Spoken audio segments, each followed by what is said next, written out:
The 12,000-year lie, why they erased the first global empire. Classified briefing, evidence file index. This briefing is structured as sealed dossiers. 12 evidence files, 3 false endings, 1 withheld artifact. We start with a map fragment that behaves like operational geometry, not art. Then we trace a hidden pipeline, Greek math to Arabic astronomy to Iberian crown monopolies, echoed by an Ottoman admiral. We pivot to Catastrophe, the 72-minute reality of Younger Dryas, style impacts.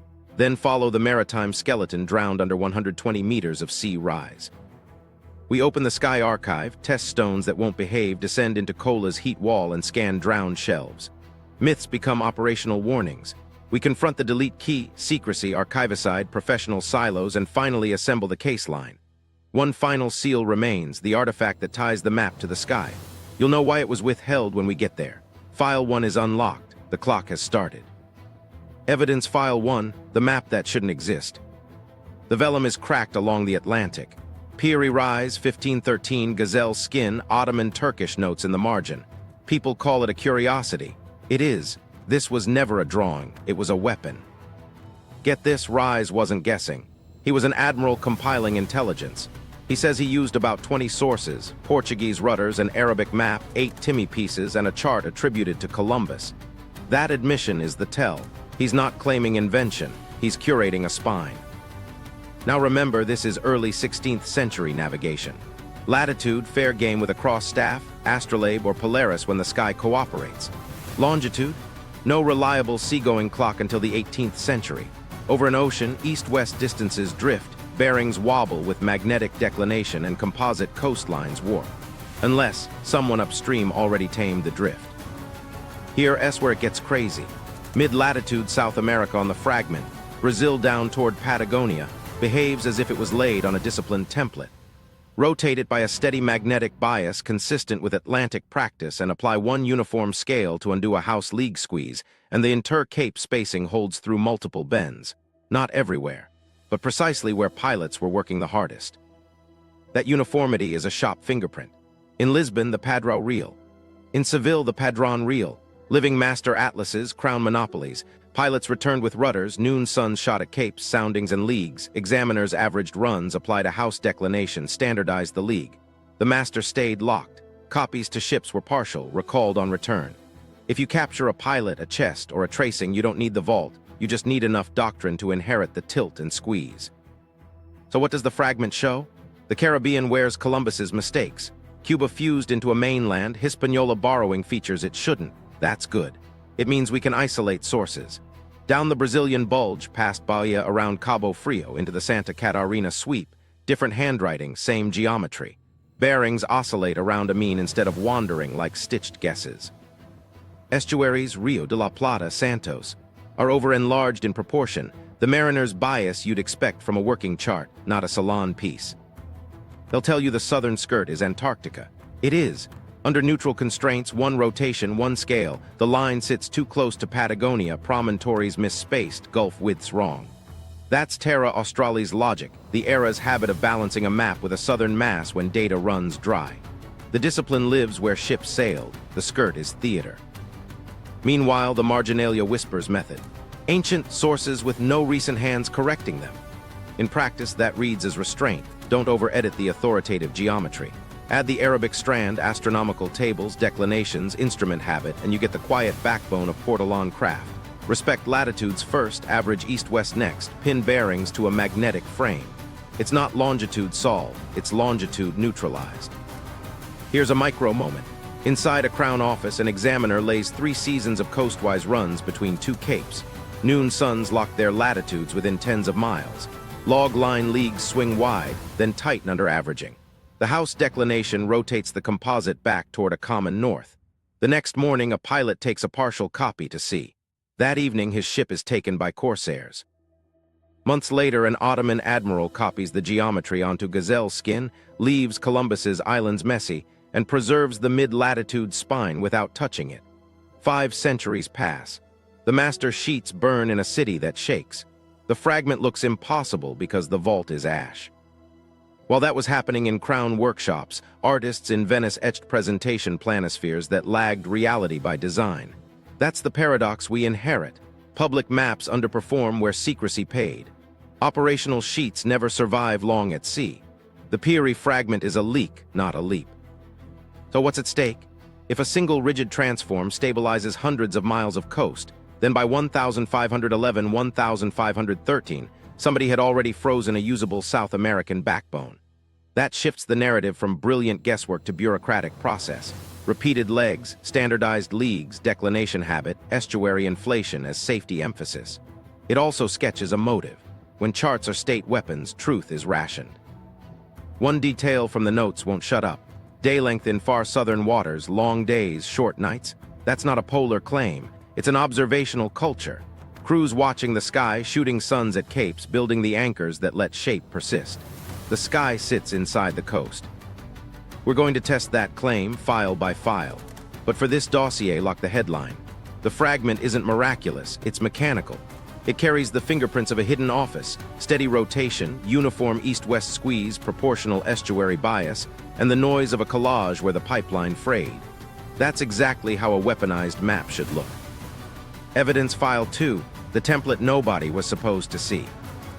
To understand why the fragment behaves like a machine, we need to follow the pipeline that fed it. Greek geometry taught the habit: measure, tabulate, compare.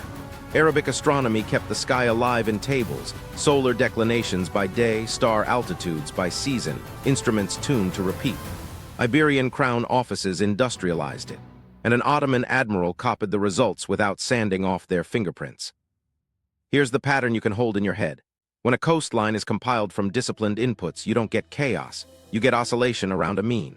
Bearings swing left, swing right, settle near the house angle.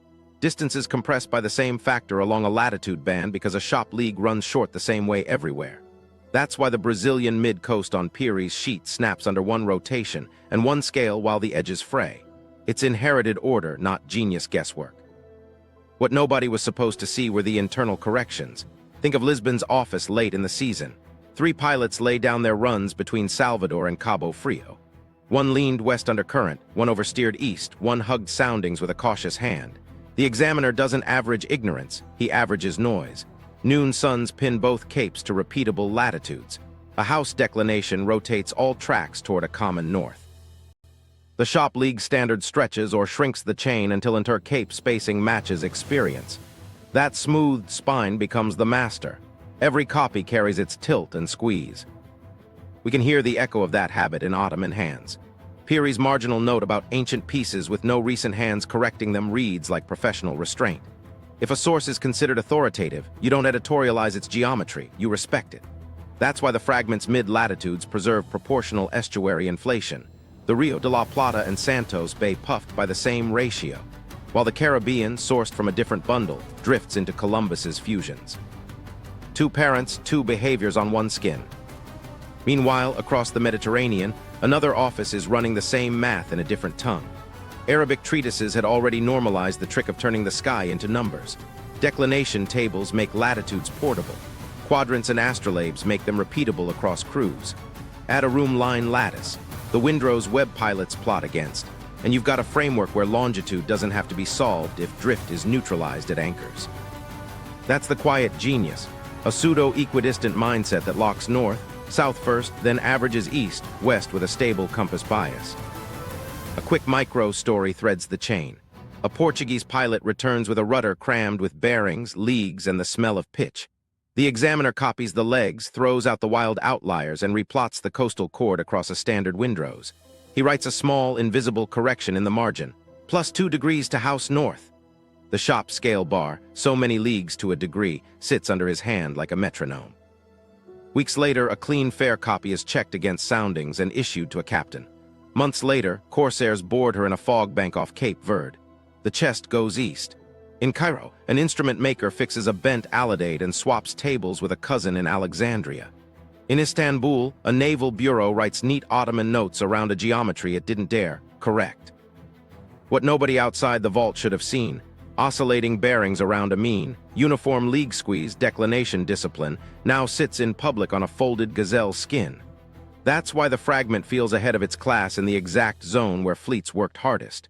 It isn't prophecy, it's process leaked.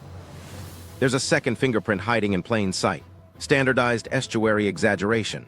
Working charts inflate safe water and big openings, but they do it predictably. Across independent Iberian and Ottoman copies, the same gulfs swell by similar proportions. That's editorial doctrine, safety encoded as geometry. Artful presentation maps don't repeat biases with that steadiness. Crown offices do. This aligns with the known Padrão Real/Padrón Real practice of consolidating pilot rudders into standardized master templates. And then the motive. When a chart shortens a crossing by days, it isn't a curiosity, it's revenue and survival. Monarchies hoard that advantage. Secrecy isn't paranoia, it's policy. Presentation sheets lag so rivals never get the spine. Operational sheets die at sea and are replaced before they drift. Fires erase the rest. The result is a public record that looks messy where the real work ran smooth. So the template nobody was supposed to see isn't mystical, and it isn't lost in legend. It's a house style. Latitudes first, one magnetic habit, one league standard, bearings that breathe instead of wander, and estuaries that swell by rule. It crossed languages because numbers travel well. It crossed borders because chests open under knives. It survived on a fragment because the vaults didn't. Evidence File 3, the Southland lie. They point to the bottom of the vellum and say, there, Antarctica.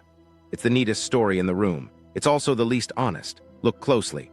The southern line kisses Patagonia. That's your first tell. Real Antarctica doesn't sidle up like a hemline. It sits far below, broken by shelves and ice tongues you can't mistake once you've seen the real geometry. Run the neutral check, one rotation to correct magnetic habit, one uniform scale to undo house league squeeze. The mid-latitudes we tested, they settle. This southern sweep, it won't. Promontory spacing slips, gulf widths balloon and collapse with no consistent ratio, and the whole thing behaves like an attached skirt continuing Patagonia's curve. That's Terra Australis logic, not polar surveying. Here's where the myth snuck in. Cold War chatter claimed an Air Force overlay matched Piri's Southland to sub-ice profiles. Ask for the landmarks, the transform, the error bars. You'll get anecdotes, not a method. Meanwhile, when you force constraints honestly, the line fails. No reproducible fit, no case. Glaciology weighs in harder. The Antarctic rim hasn't been sitting ice-free in the mid-Holocene waiting to be traced by forgotten mariners. Shelves thin, advance, and calve, but a clean rock coast outline matching modern cartography across thousands of kilometers. That requires a climate history we don't have. The ice-free memory premise collapses under the weight of actual ice. The mid-20th century Air Force match is not documented in peer-reviewed form with explicit transforms. Cartometric studies that apply one rotation, one scale do not stabilize the Southland. So what are we looking at? A compiler faced with a void. The habit in that era was to balance maps, land above, land below, so the world felt symmetrical. Extend the known curve of South America into a confident southern mass. Add crenellations where rumor hints at ice, birds, and cold water. Inflate possible gulfs like you inflate the Rio de la Plata on a working chart, but now without anchors. It reads clean, and that's the trap. Meanwhile, the same hand draws two different worlds on one skin. Up in the working lanes, bearings oscillate around a mean, estuaries swell by rule, and a single rigid transform stabilizes long runs. Down on the southern edge, the geometry drifts because there was nothing to average. That's the distinction that matters. Discipline where fleets sailed, theater where they didn't. There's a detail in the marginalia that people love to misread. Long days, short nights in far southern latitudes. That's observational astronomy from high seas, not a polar coastline. It tells you crews watched the sky, shot suns, and built the latitude anchors that make the mid-coast hold. It tells you nothing about tracing rock under an ice sheet. Why does the lie persist? Because Antarctica is a magnet. If your map knows a continent too early, you get a civilizational shortcut. They had satellites. But the math on the page won't carry that weight. The mid-latitudes carry a shop's biases, steady rotation, uniform squeeze, proportional estuary exaggeration. The Southland carries cosmography, balance, flourish, confidence without constraint. Here's a micro-story from the pipeline. A Portuguese pilot returns with notes of great birds and floating mountains far south. The examiner files the rudder, shrugs at the lack of latitudes, and moves on. A workshop apprentice asked to decorate a presentation sheet extends Patagonia into a graceful southern curve. Years later, an Ottoman compiler inherits two stacks, operational fragments and pretty inheritance. He copies both. 5 centuries later, only the pretty part is famous. So we Steelman the counter case. Could similar magnetic zones produce a steady rotation that tricks your eye, only if the rest of the fingerprints match. They don't. Could a patch of West Antarctica have thinned enough to reveal coherent rock arcs, not at the scale and continuity drawn here? Could a lost office have surveyed the polar rim and then forgotten to use the same discipline near the Amazon bulge where they actually sailed? That's backwards. The temptation is to stitch miracles into the gaps. Resist it. The fragment's real miracle is bureaucratic, where ships work, geometry behaves, where rumor reigned, line work drifts. That split is the map's honesty test. Treat the Southland as what it is, a declaration of ignorance draped as certainty. The truth sits north of it, in the spine that won't break under a single transform. And that spine is the part someone tried to keep secret. Evidence File 4, the 72-minute warning. The first alarm is never the fireball. It's a console tone in a dark room, the kind of sound that makes trained people stop breathing for half a heartbeat. Modern systems spot a heat plume within seconds, plot arcs within a minute, and then the clock starts stealing choices. 30 minutes for a continental shot. Single digits if a submarine is close. In every scenario briefed to people who wear clearance badges, one number keeps showing up like a dare, 72. Enough time to argue. Not enough to be wrong. To understand why this is our frame, we need to go back 12,800 years to a winter that arrived like a slammed door. The Proxies read like forensics. Platinum spikes where there shouldn't be any. Metallic microspherules fused in air. Meltglass from temperatures hotter than wildfires. Charcoal and soot stacked in a thin, dark layer. The black mat spread across sites in the Americas and into Europe. In Baffin Bay cores, that layer sits with nanoparticles enriched in platinum, iridium, nickel, and cobalt. Not volcanic signatures, not slow processes, a barrage from above. What nobody knew at the time, what we've only pieced together by reading dirt like a ledger, is that the killers never had to touch ground. Low-altitude airbursts can do it. Comet fragments arriving in a train, some punching, some exploding, each one turning atmosphere into a weapon. You don't get one Chicxulub, you get clusters of Chelyabinsk-style airbursts scaled up. Detonations that ignite vast wildfires, loft dust and soot into the stratosphere, choke sunlight, and flip climate in a handful of years. Then the ocean goes weird. Ice sheets calve like cities, migrations stall, toolkits change, myths remember a flood. Across sites, Younger Dryas onset layers show platinum anomalies, metallic microspherules, meltglass, and soot charcoal, consistent with high-temperature events. Volcanism alone doesn't fit the full signature. /replacement text /diff edit. Diff edit search text. The first alarm is never the fireball. It's a console tone in a dark room, the kind of sound that makes trained people stop breathing for half a heartbeat. Modern systems spot a heat plume within seconds, plot arcs within a minute, and then the clock starts stealing choices. 30 minutes for a continental shot. Single digits if a submarine is close. In every scenario briefed to people who wear clearance badges, one number keeps showing up like a dare, 72. Enough time to argue, not enough to be wrong. /search text replacement text. The first alarm is never the fireball. It's a console tone in a dark room, the kind of sound that makes trained people stop breathing for half a heartbeat. Modern systems spot a heat plume within seconds, plot arcs within a minute, and then the clock starts stealing choices. Roughly 30 minutes for a classic intercontinental shot. Single-digit minutes if a submarine launch is close. And in airburst scenarios over coasts, the human decision window collapses fast. In every scenario briefed to people who wear clearance badges, one number keeps showing up like a dare, 72. Enough time to argue, not enough to be wrong. That same 72-minute frame maps onto Younger Dryas reality at human scale. Detection to consequence felt like minutes and hours, then months of cold. The urgency is the same, only the calendar changes. Meanwhile, modern tabletop exercises rehearse a sanitized version of that chaos. A hypothetical object impact probability rising with every observation. In one public exercise, the scenario spanned many years. In others, timelines compress as tracking improves. The lesson is the same. If you discover it late, you've already lost the best options. An infrared surveyor, e.g. NASA's NEO surveyor, is intended to spot dark asteroids hiding in sun glare, but new sensors don't retroactively lengthen warning time. Small impactors slip through catalogs. Chelyabinsk did. The next one won't announce itself to cameras on a quiet Russian highway. It may try a coastline at dawn. Stakes, coasts first. They always are. That's where the freight moves, where food funnels through ports, where data lands and crosses oceans. Put a high-yield airburst above a harbor at 7 in the morning and you don't just burn, you blind. Glass becomes shrapnel. Power grids sag, water plants trip offline. The first hour is terror, the next month is cholera. And the tell nobody likes to say on a microphone, the people with calendars, archives, and money live near water. You can see why early cities would have died first. You can also see why the survivors sounded like sailors. In the aftermath, you hoard what repeats. The winter solstice returns. The long night ends, eclipses cycle. A sky priesthood pays attention to the only clock you can still trust, and the warnings grow teeth. 7 tails in the spring sky, a serpent whose touch burns the earth, a flood that arrives too fast to outrun. Call them myths if you want. Functionally, they're operating procedures. What nobody knew at the time, what we almost refuse to admit today, is how compressed the timeline feels from inside the event. From detection to consequence minutes, from bright morning to ash hours, from normal season to unseasonable cold months, not centuries. The Younger Dryas wasn't a polite slope, it was a step. Platinum doesn't lie. Melt glass doesn't lie. Neither does a sudden stack of soot across half a hemisphere.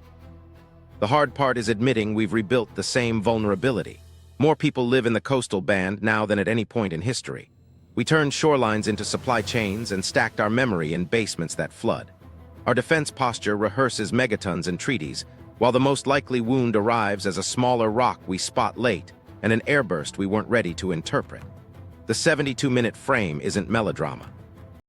It's the window where leaders decide whether to warn or wait, and their delay becomes your last clear sky.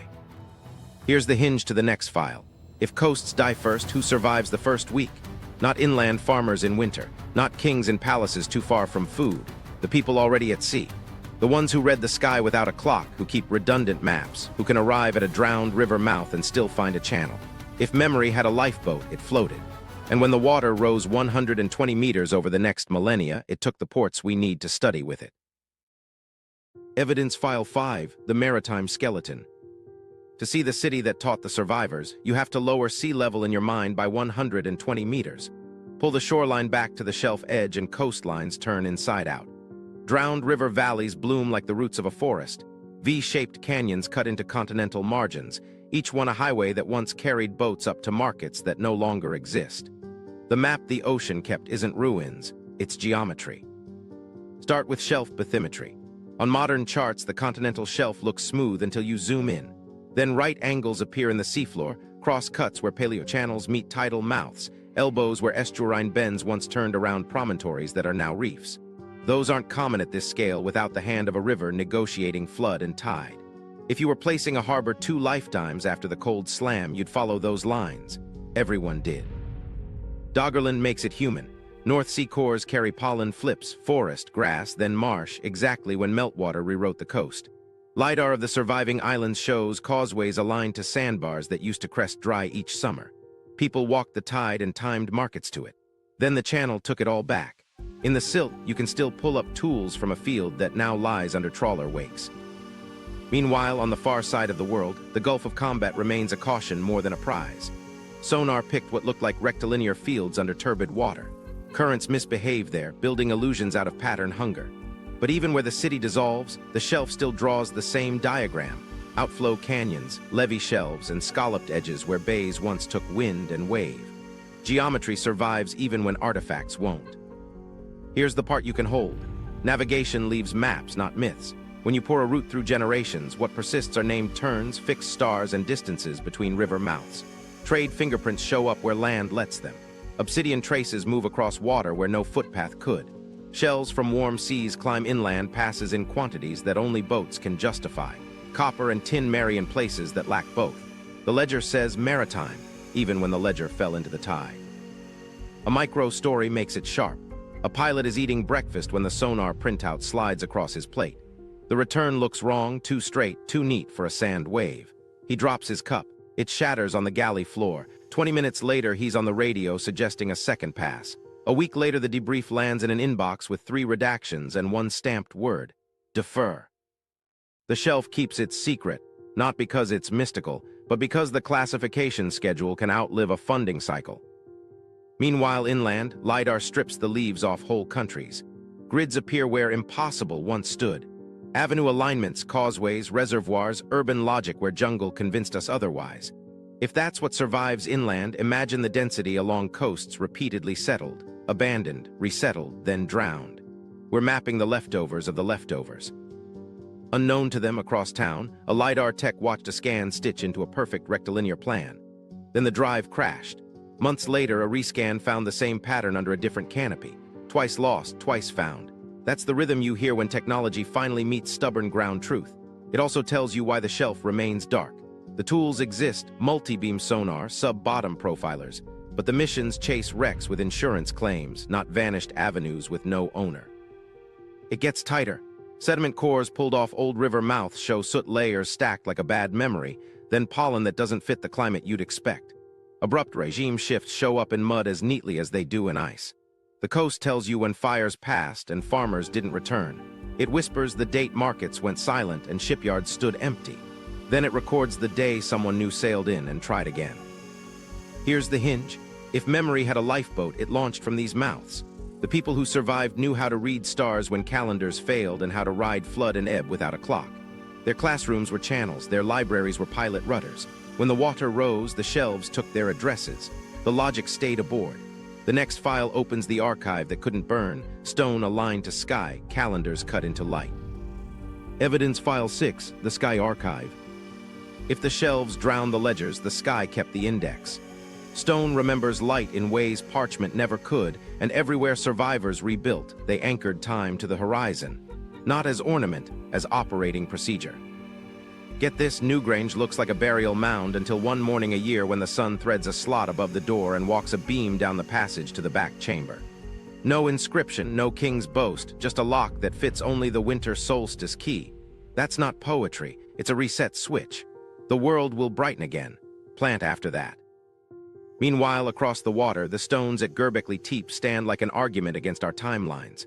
Hunter-gatherers are supposed to wander.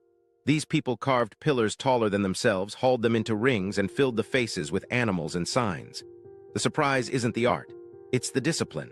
Enclosures align with sky events, seasonal risings, and solar turns, like a calendar carved into limestone. Pillar after pillar repeats the habit. Mark when the heavens cross a threshold, gather, instruct, disperse. What nobody knew at the time, and what we keep stumbling past, is that ritual preceded farming more than once. People didn't build because they had surplus. They built, then invented surplus to feed the crews. The labor economy comes first as choreography, with the sky calling the count.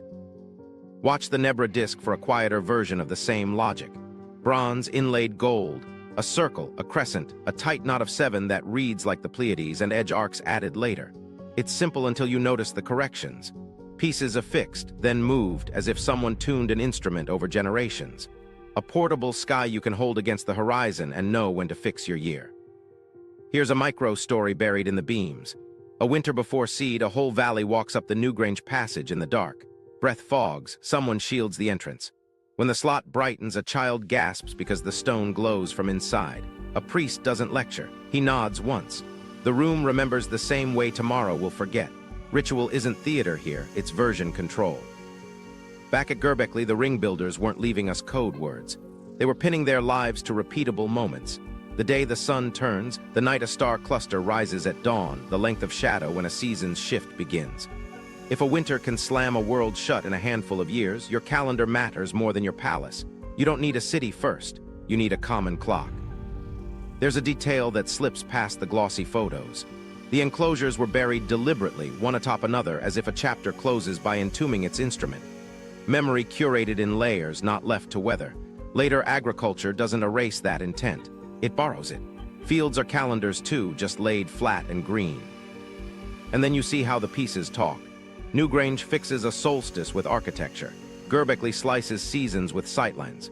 Nebra carries the same grammar into metal, add arcs at the rim, perhaps horizon limits or solstice angles. The language is the same, secure the beats of the year, protect the people who listen. What nobody knew at the time, what the stones say without asking permission, is that priesthoods became librarians of the sky because books were water-soluble. If flood legends feel obsessive, it's because they had to be. 7 tales in spring. A serpent whose head arrives before its body. A fire that falls without warning. Myths are warnings that survived an audit. If you can't keep an observatory dry, you put it on a hill and teach children to watch.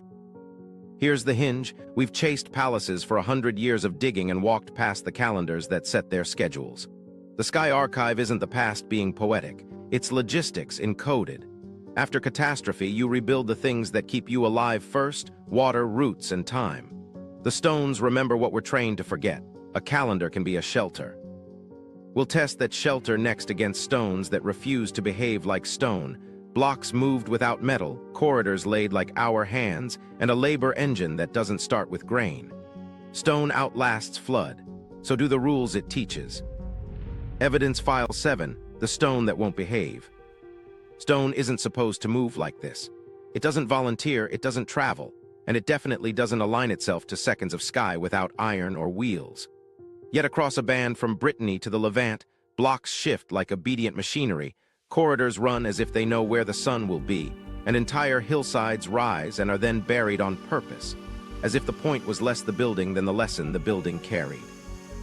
Here's where it gets uncomfortable. We keep asking what tools they lacked. The better question is what rules they followed. At Göbekli, those T-pillars aren't chaos.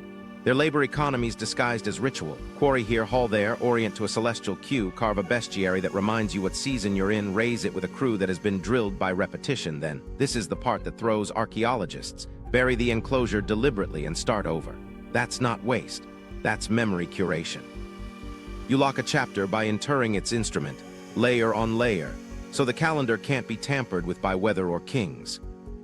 Meanwhile, along Atlantic coasts, megalith corridors behave like patient clock hands. Passage graves turn on light. For minutes each year, a shaft becomes a beamline, a chamber becomes a register. You don't need metal to do this. You need an agreement. Show up, lift together, stop at true lines, refuse to miss the window. The miracle isn't machining, it's schedule. But the stones still misbehave in ways that force you to look closer. Jointing that fits like puzzle teeth without a saw kerf. Quarry scars that argue for levers, sledges, patience, and a tempo we no longer respect. Transport traces that follow seasonal hardening of ground, ice on slope, sled on clay. In other words, calendars in the logistics, not just in the carvings. You can move ridiculous mass if the entire valley agrees what week it is. Micro story. A foreman runs his palm along a lintel. The joint closes so flush he can't slide a reed through. He steps back and waits because cloud will ruin the test. When the opening brightens, a line crosses the chamber and lands on a mark chiseled 3 winters ago. He nods. The crew drops rope and eats. Their year just reset. The grain they haven't domesticated yet is less important than the count they just confirmed. We keep trying to find granaries first. The stones argue the opposite. Temples as calendars, surplus as byproduct. Feed people because they're building the instrument that keeps you aligned with a sky that used to kill you fast. That flips the motive. You don't invent farming to live better. You invent it to meet a deadline that light enforces. Then comes the burial. Not collapse, not abandonment, intentional infilling. A structure that taught a schedule gets retired like a ledger sealed and archived. That's how you build an error-proof memory in a world where flood erases names. Stone outlasts water. A buried stone outlasts fashion. Across regions, the corridor habit repeats, from Karnak alignments that march like regiments to chambered tombs that breathe sunlight for a handful of minutes a year. The skill isn't exotic. It's relentless. Plumb lines, sighting poles, time. You don't need bronze to get accuracy. You need people who refuse to be late. What nobody knew at the time, and what the stones keep insisting, is that engineering without metal relies on consensus. The quarry foreman needs the skywatcher. The rope team needs the cook. The alignment crew needs the drummer who keeps a beat over a rise. Coordination is technology. That's why the stones still look like they're breaking rules. They're not breaking physics. They're enforcing agreements. Here's the turn that matters for what's coming. Stone survives, metal doesn't. When catastrophe moves through, the metal gets scavenged, melted, traded, lost. The megalith stays, sulking on a hill, waiting for a sunbeam it can still catch. So if you're trying to read what an erased society thought was worth teaching, you don't need their tools. You need their thresholds, the doorway that lights at solstice, the corridor that says, plant after this. One more micro story before we seal this file. A village elder stands in a dark passage, palm on damp wall, listening. Outside, kids scrub a stone snake with water and argue whether the tail has 7 notches or 8. The elder doesn't correct them. He waits for a line of light to decide. When it arrives, it lands exactly where it should, and he smiles because the stones have behaved again. The sky agrees. The rule holds. That's a civilization, even if no one here will ever write a word. If stone kept the code, what else did the earth keep? Not in a temple, not in a tomb, beneath our feet past the reach of hammers. If you want to see where memory goes when fire and flood erase the rest, you have to drill until the rock starts to flow and the planet's own heat refuses you entry. The Earth kept a vault. We cracked it and it hissed back. Evidence File 8, Fossils in Hell. They sank steel into the Kola Peninsula like a needle into a fevered vein, expecting numbers, not defiance. 12 kilometers down, the drill didn't meet rock so much as attitude. Temperature should have hovered near 100 degrees Celsius. Instruments came back with 180, drilling mud hissed, bits softened. The bore began to close on itself like a wound. The first lesson was heat. The second was that rock has moods. Brittle gave way to ductile. Walls flowed, paused the bit, and the shaft healed. Pressure sensors jittered with a rhythm the team didn't trust. A technician scribbled 3 words in a log he never intended to be quoted. The rock pulses. Meanwhile, the surface looked ordinary: Arctic wind, a steel tower, coffee that cooled too fast. Underground, the planet resisted, not with earthquakes, but with physics that stopped cooperating. Lubricants thinned like water, bolts swelled, electronics fizzed. A bore built to be a straight line became a negotiation. Then something happened nobody had on their bingo card. At 6 to 7 kilometers, a core slid across a bench, ordinary under fluorescent light, until a microscope pulled it open. Ovals, ridges, lacework that looked biological, not mineral. The lab stilled, slides multiplied, patterns repeated. 20-plus morphotypes preserved as carbon ghosts in metamorphic rock that should have erased them. Cue the fight, contamination, mud intrusion.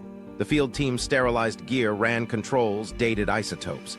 The chemistry pointed Precambrian, nearly 2 billion years. Fossils in hell, not living cells, not sci-fi worms. Just microstructures that shouldn't exist there, locked in a silica armor that endured heat and pressure no textbook granted them. What nobody expected was how fast the meaning spread. A rumor became a headline: life in the abyss. The reality was quieter and stranger. The deepest archives aren't alive, they're stubborn. Pockets of ancient seafloor pushed deep and never recycled. A planet that churns like a slow mixer still forgets to scrape the bowl. Memory clings in crevices. And there was the gas. When they cracked fresh cores, hissing jets fogged the lab windows. Not methane, not the comfortable CO2 signature. Hydrogen, high, surging, bleeding from fractures under pressure. The Earth wasn't just hot, it was talking chemistry that thrives on gradients.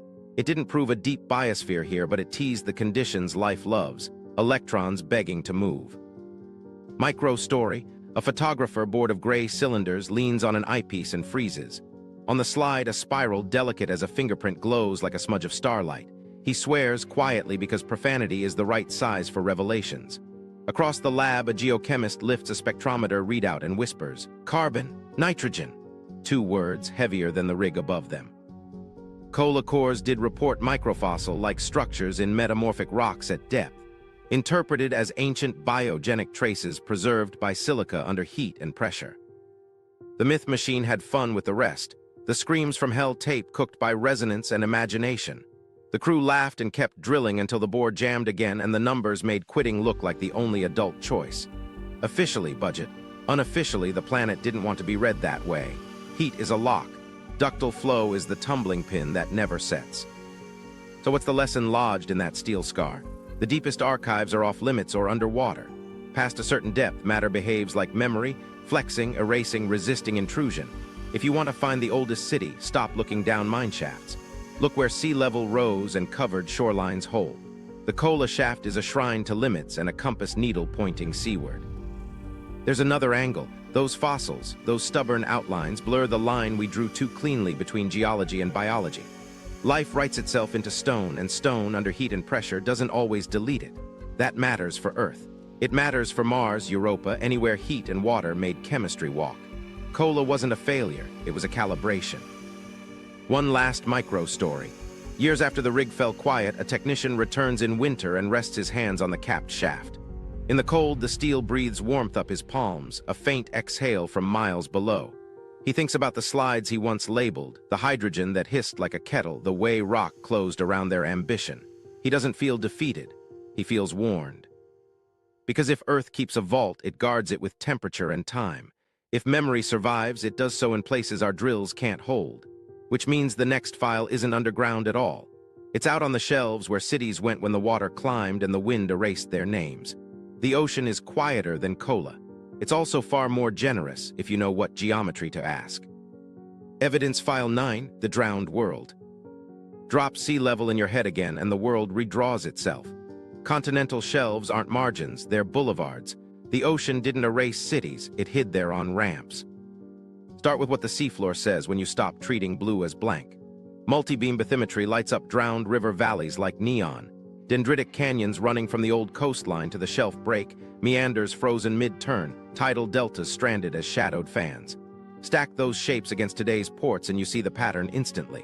Where a modern harbor thrives, a paleo channel once did the same job. Where a river's V slices the shelf, a town had reason to sit at that throat. Doggerland is the postcard we can still hold. Trawlers pull up worked bone, antler points, and once in a while a shaped plank from a field that now lies under gray chop. Cores bite mud and bring back a timeline, forest pollen, then grass, then salt marsh. Not a fade, steps. In little jumps the shoreline moves. Causeways that once crossed exposed bars turn into ghost alignments you can still map with Lidar on the surviving isles. People didn't vanish. Their addresses did. Shift latitudes. Off India's west coast, the Gulf of Combat fights you. Turbid water, fierce tides, sonar that lies if you let it. Rectilinear returns temp, then smear. Caution wins most days. But even when the grid dissolves, the shelf keeps writing in geometry. Paired levees along buried channels, scalloped bays that match drowned estuary mouths, right-angled junctions where rivers met tidal creeks at low stand. If you were choosing a harbor 10,000 years ago, you depoint your prow at those lines. In the Caribbean, gentle terraces step seaward like seats in an empty theater. Sub-bottom profiles show thin veneers of younger sand draped over older cut and fill, exactly what you expect when shorelines migrate landward fast. The gaps in artifact are honest. Warm water, carbonate chemistry, and storm energy don't love preservation. But the sediments don't care about romance. They keep dates. Here's a sediment truth you can test with a core, a microscope, and patience. At old mouths you find soot spikes, black peaks that don't fit local fire regimes, stacked near the Younger Dryas onset. Above that, pollen flips to species comfortable with cold, then back again. Grain size shifts betray sudden floods. You don't need a ruin to know markets stopped. Mud keeps minutes more faithfully than most annals. Unknown to them, across town, a graduate student who thought she'd signed up for beach profiles stares at her first sub-bottom transect from the Carolina shelf. The line is a whisper of buried channels and a crisp, straight anomaly no sand wave should make. She flags it, writes a careful note, and watches the project pivot to other priorities. 2 years later, a hurricane rips the shoreline back and exposes wooden timbers in a place where no colonial survey marked anything. The anomaly wasn't a wreck, it was a roadbed. Tech exists to cover this map, and we use it, just not for this. Multi-beam mosaics chase hazard to navigation and wreck insurance claims. Sub-bottom profilers clear paths for cables. The data pass under our noses while the questions we're trained to ask stop at 3 miles. Funding follows cargo, not prehistory. Classification sits on top of what's left. The shelf holds a city made of roots, and the roots are all we'd need to prove the city. Meanwhile, inland, Lidar keeps embarrassing us with grids we said couldn't exist. Avenue alignments, reservoirs, orthogonal districts under canopy we called virgin. If we missed those on land, what do you think we're missing in 30 meters of green water? Micro story. A diver drops to 40 meters off a limestone headland and lands on 3 steps. He runs his gloved hand along the riser. Straight, too straight. He films 10 seconds of bad, shaky video and surfaces with a heart he can feel in his teeth. That night he opens the file and stares at compression artifacts that make stone look like pixels. He decides the internet will eat him alive and closes the laptop.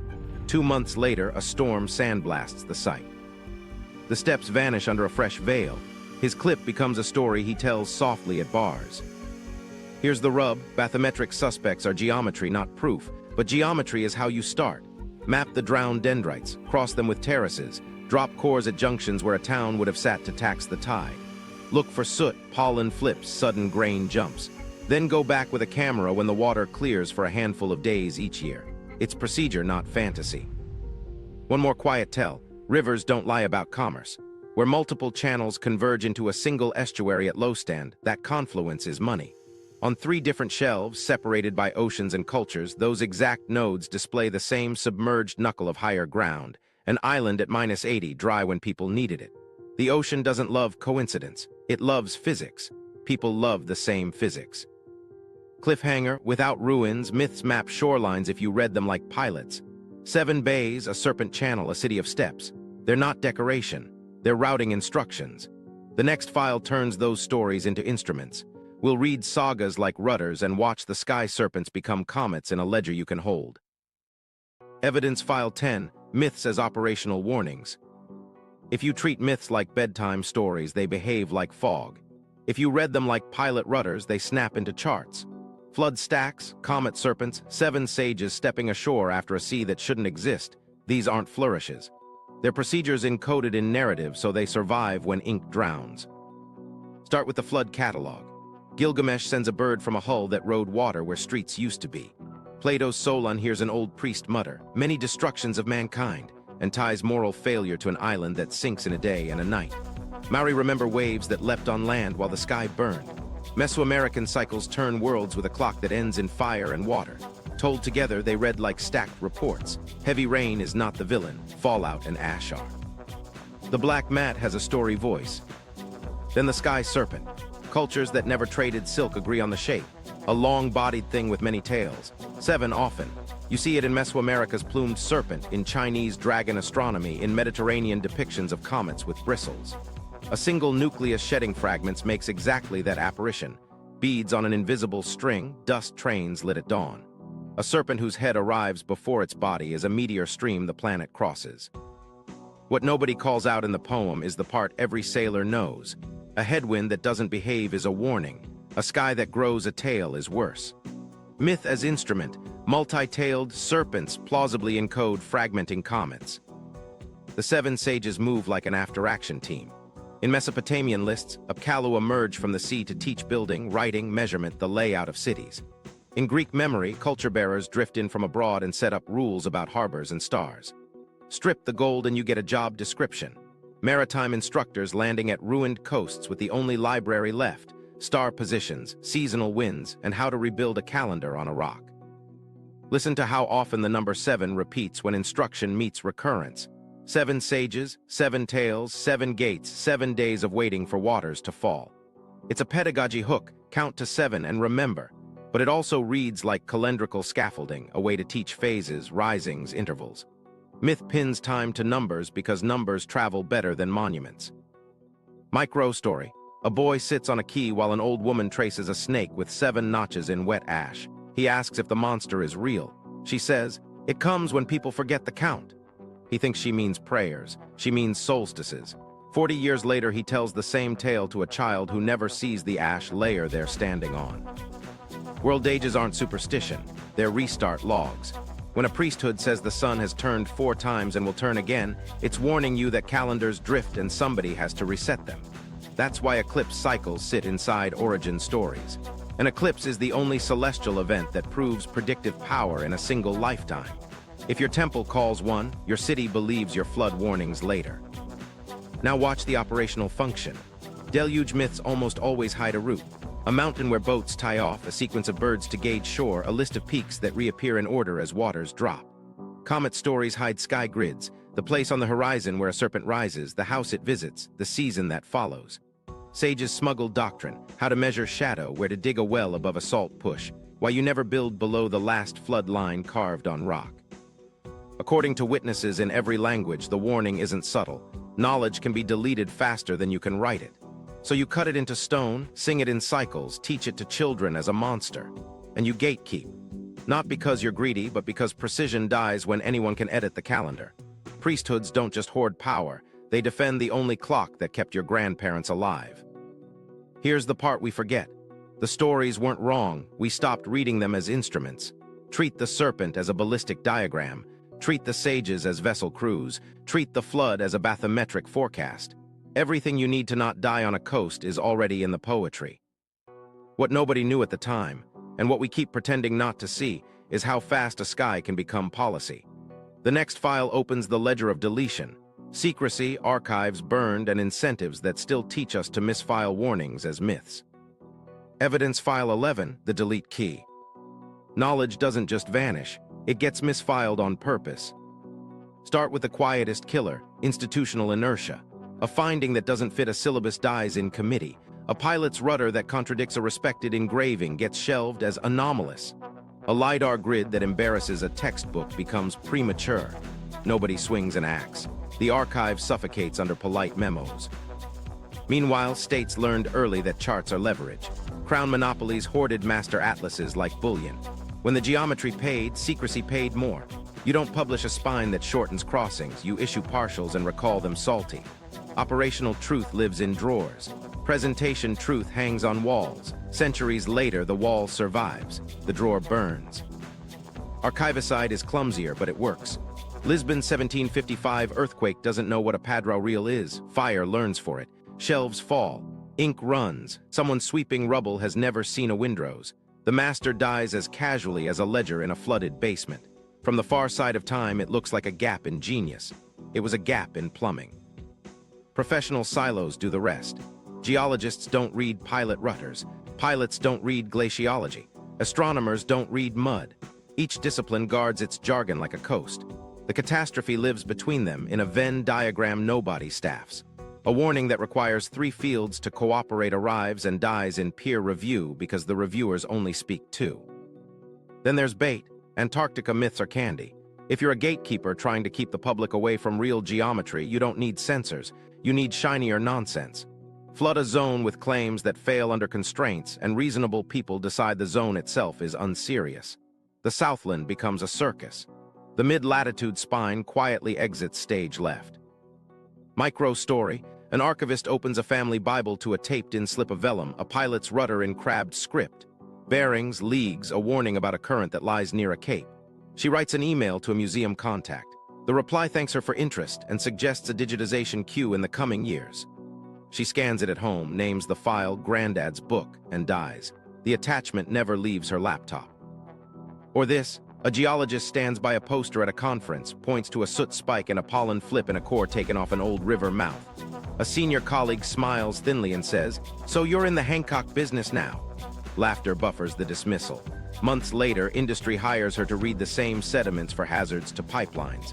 The science moves. The conclusion is rerouted. Soot charcoal peaks and abrupt pollen shifts at Younger Dryas onset are widely reported in cores from multiple regions. State secrecy over charts didn't end with parchment. Cable routes, shelf surveys, sub-bottom lines, paid for by navies and telecoms, live under classifications that outlive supervisors. The map you want exists.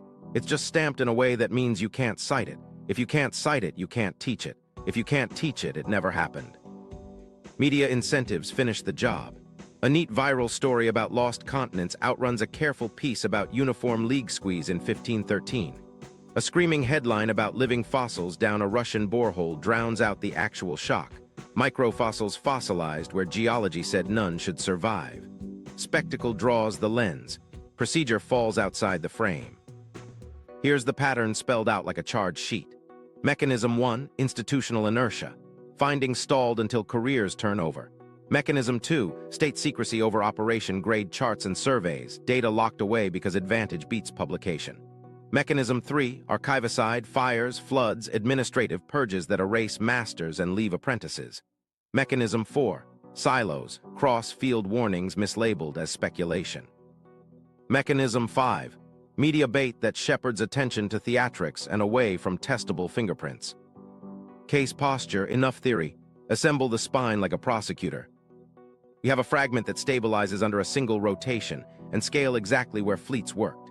We have independent echoes with the same tilt and compression in Portuguese and Ottoman descendants. We have shelf geometries, drowned dendrites, junction knuckles, terraces, predictable as physics.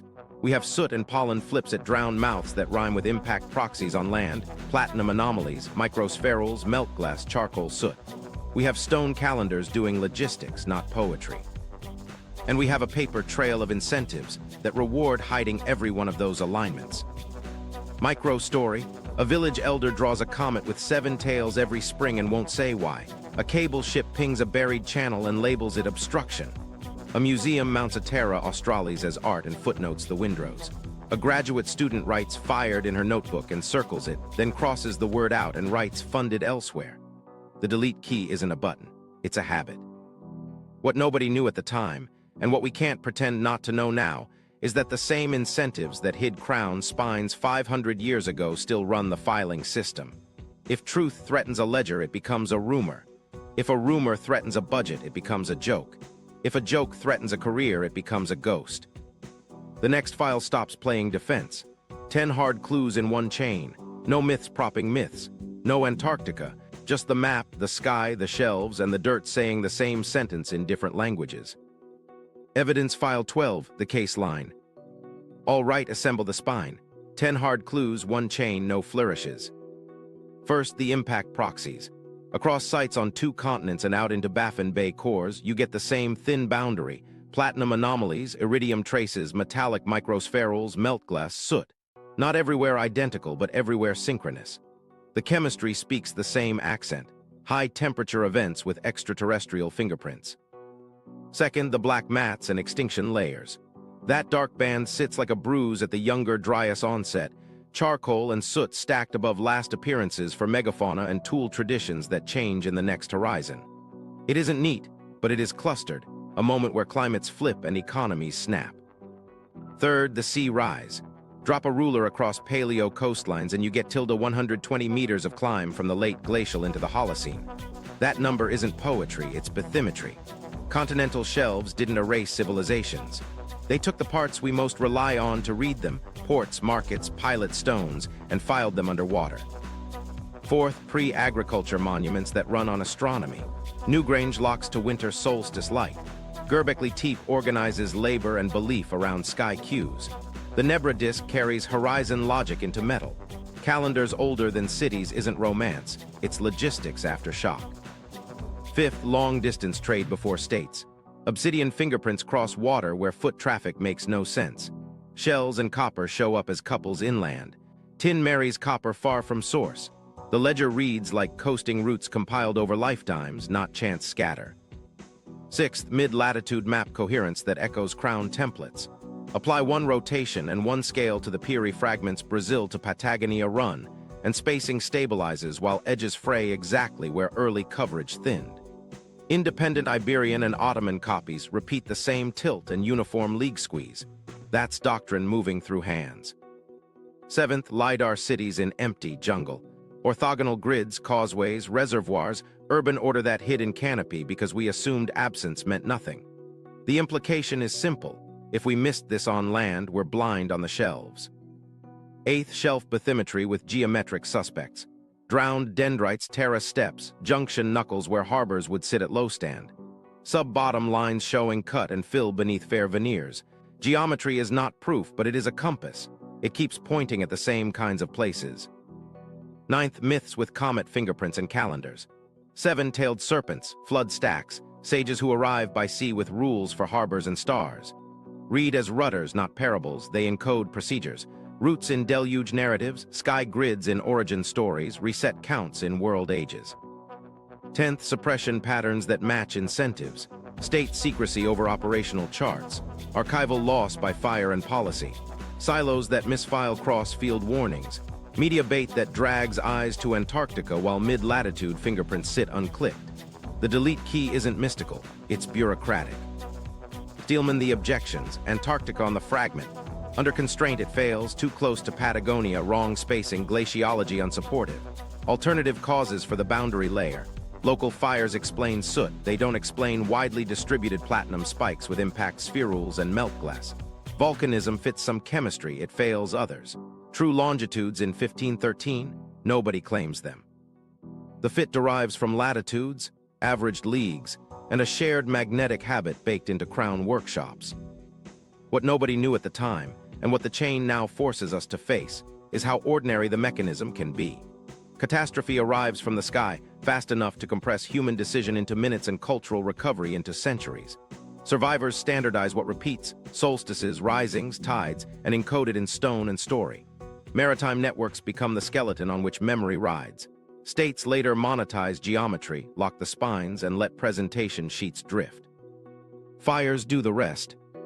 Well, the verdict, the map, the sky, the shelves, and the myths align, not perfectly but persistently across methods that don't know each other's language. Impact proxies set the hour. Black mats and extinction horizons set the scene. Sea rise drowns the evidence in precisely the band where our species clusters. Astronomical monuments keep the count that keeps people alive. Trade moves along the only routes that make sense when roads rot.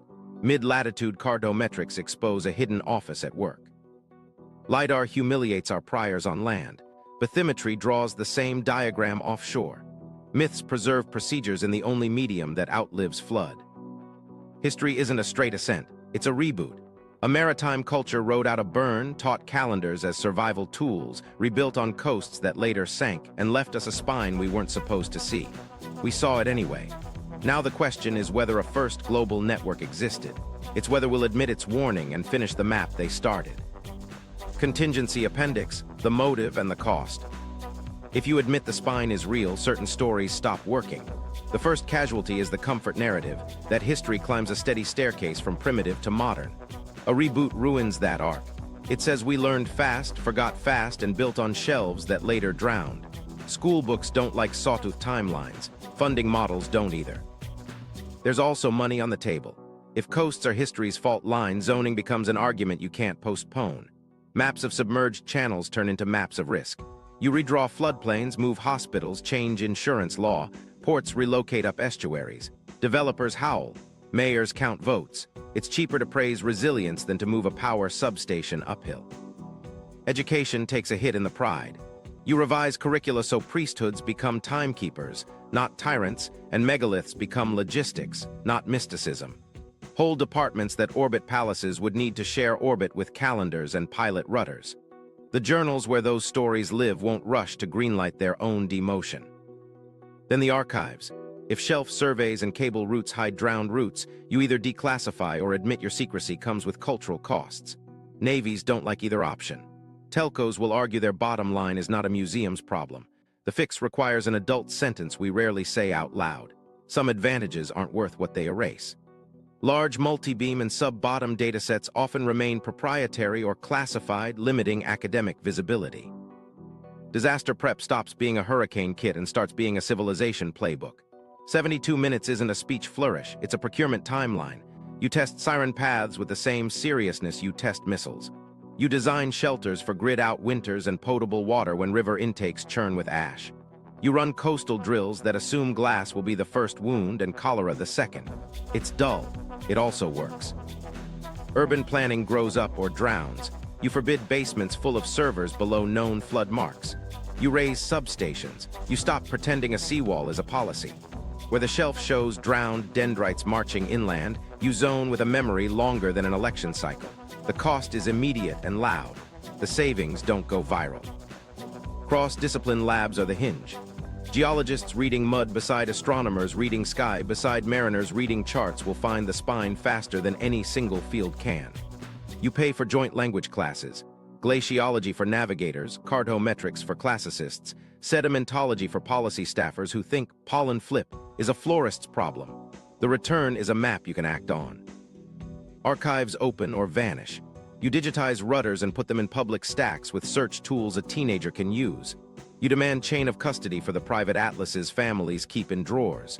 You fund redundancy like it matters. Coastal archive, inland mirror, off-continent copy. Fires and floods are not supernatural.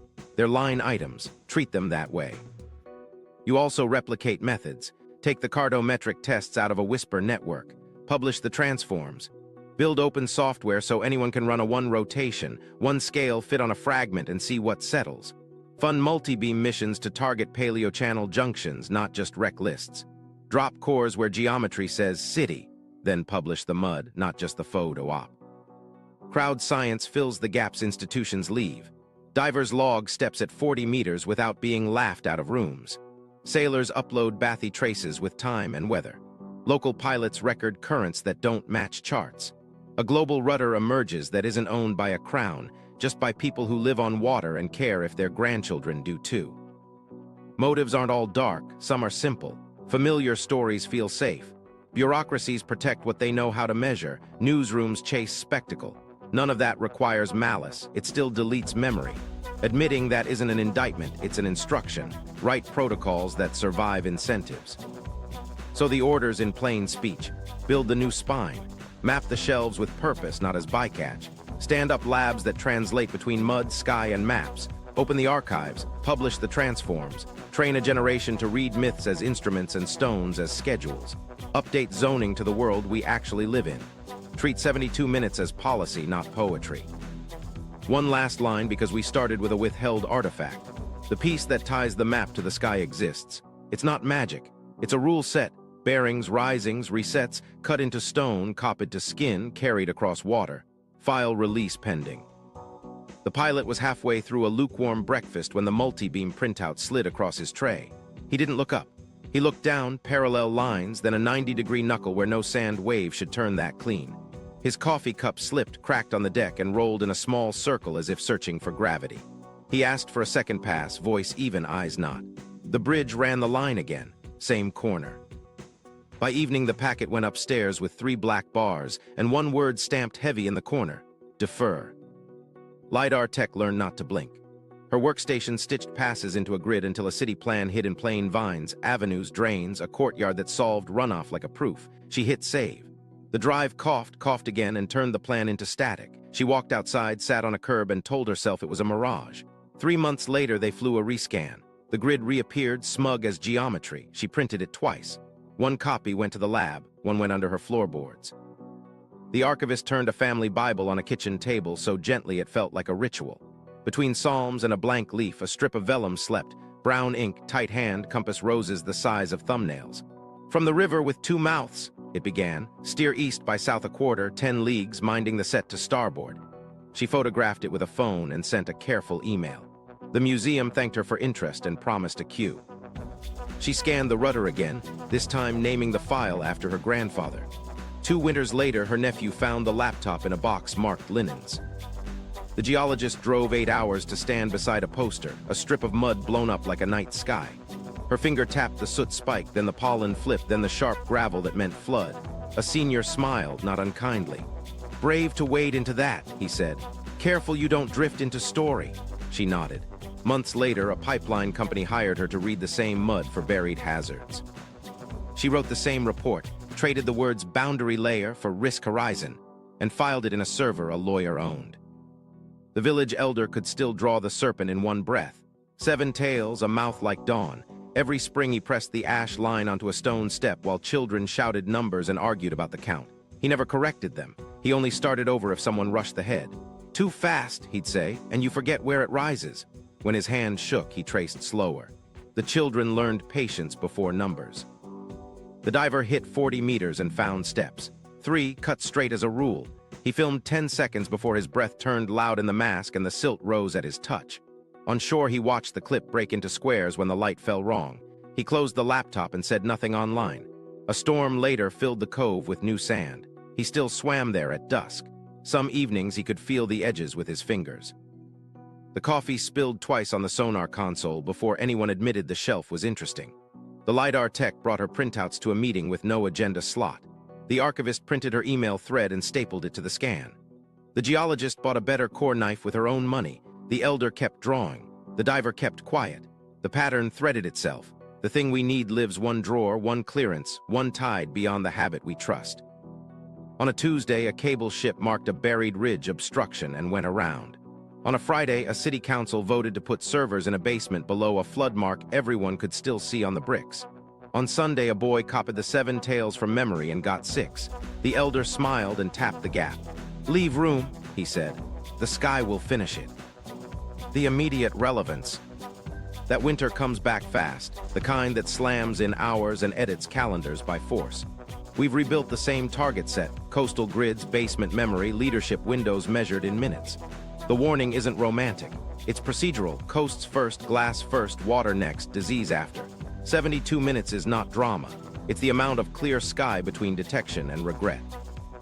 Here's what matters now. The catalogs miss small rocks, and the ones that matter behave like air turned to bomb. Our shelters are spreadsheets, our archives are sump pumped.